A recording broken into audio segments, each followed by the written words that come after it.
আসসালামু আলাইকুম, আশা করি আপনারা ভালো আছেন। আজকে নতুন ভিডিও লেকচারে আপনাদের স্বাগতম। তো আজকে দেখব স্মল অর ক্যাপিটাল লেটার বের করা অ্যালগরিদম অ্যান্ড ফ্লোচার্ট। তো ফার্স্টে দেখে নিচ্ছি অ্যালগরিদম।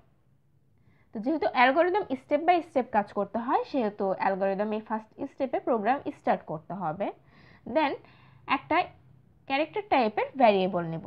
যেহেতু আমরা স্মল অর ক্যাপিটাল লেটার বের করতে যাচ্ছি, তাহলে অ্যালফাবেটে এ থেকে জেড পর্যন্ত স্মল অর ক্যাপিটাল লেটার আছে।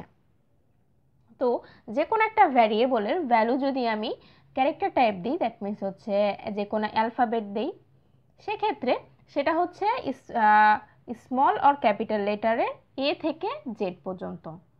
তো প্রথমেই যেটা করতে হবে সেটা হচ্ছে যে ভ্যারিয়েবলটা নিব সেইটা অবশ্যই এর থেকে বড় হতে হবে বা এর সমান হতে হবে, এবং সাথে কি হবে, যেহেতু জেডে যে এসে, তাহলে জেডের থেকে ছোট হতে হবে বা জেডের সমান হতে হবে। তো আমি এ বি সি যাই নেই না কেন, সেক্ষেত্রে চেক করবে কন্ডিশন যদি এর থেকে বড় হয় বা এর সমান হয় সেক্ষেত্রে, এবং তার সাথে কি হতে হবে, সাথে জেডের থেকে ছোট বা জেডের সমান হতে হবে। এর মাঝখানে আমরা যে অ্যান্ড লজিক্যাল অপারেটর ইউজ করেছি, সেটার রুলস ছিল লজিক্যাল অপারেটর যে বোথ সাইড ট্রু হতে হবে, তাহলেই কন্ডিশনটা ট্রু হবে। আর যদি কন্ডিশনটা ট্রু হয়ে থাকে সেক্ষেত্রে চলে যাবে পরবর্তী ধাপে, সেটা হচ্ছে যে স্টেটমেন্ট থাকবে। ইফ এর মধ্যে যে কন্ডিশন, তার ভিতরে যে স্টেটমেন্ট থাকবে সেটা প্রিন্ট করবে, প্রিন্ট ক্যাপিটাল লেটার। দেন যদি না হয়, ফলস হয়ে থাকে, no, then go to the next step. এর পরের আরেকটা কন্ডিশন সেটাতে চলে যাবে। তো এই কন্ডিশনে আমরা যেটা করছি সেমই কন্ডিশন, শুধুমাত্র এখানে স্মল লেটার ইউজ করা হচ্ছে। স্মল লেটার এর থেকে বড় বা সমান, আর জেড এর থেকে ছোট বা জেড এর সমান। দেন ইয়েস হলে প্রিন্ট স্মল লেটার, আর যদি না হয়ে থাকে তাহলে গো টু নেক্সট স্টেপে। তো এখানে এলসে কি যাবে, যে হচ্ছে স্টেপ 5 আছে প্রিন্ট নট এ লেটার। দেন প্রোগ্রামটা এন্ড হয়ে যাবে।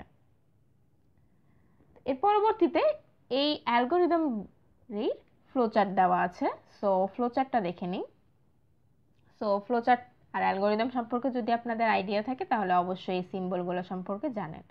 তো প্রথমে প্রোগ্রাম স্টার্ট করতে হবে, যেহেতু ইনপুট হিসেবে একটা স্ক্যান করছি, সেক্ষেত্রে প্রসেসের জন্য এটা ইউজ করা হয়েছে, ইনপুট সিজ। দেন ফার্স্ট কন্ডিশনটা দেওয়া আছে এখানে। দেন যদি ট্রু হয় তাহলে ক্যাপিটাল লেটার, আর যদি ফলস হয়ে থাকে তাহলে পরবর্তী কন্ডিশনে চলে যাবে। দেন ট্রু হলে স্মল লেটার, আর যদি ফলস হয়ে থাকে তাহলে প্রিন্ট নট এ লেটার। দেন প্রত্যেক ক্ষেত্রেই, প্রত্যেকটা স্টেপের ক্ষেত্রে প্রোগ্রাম এন্ড হয়ে যাবে। যদি ট্রু হয় এখানে এন্ড হবে, যদি এখানে ট্রু হয় এখানে এন্ড হবে, দেন এখানে।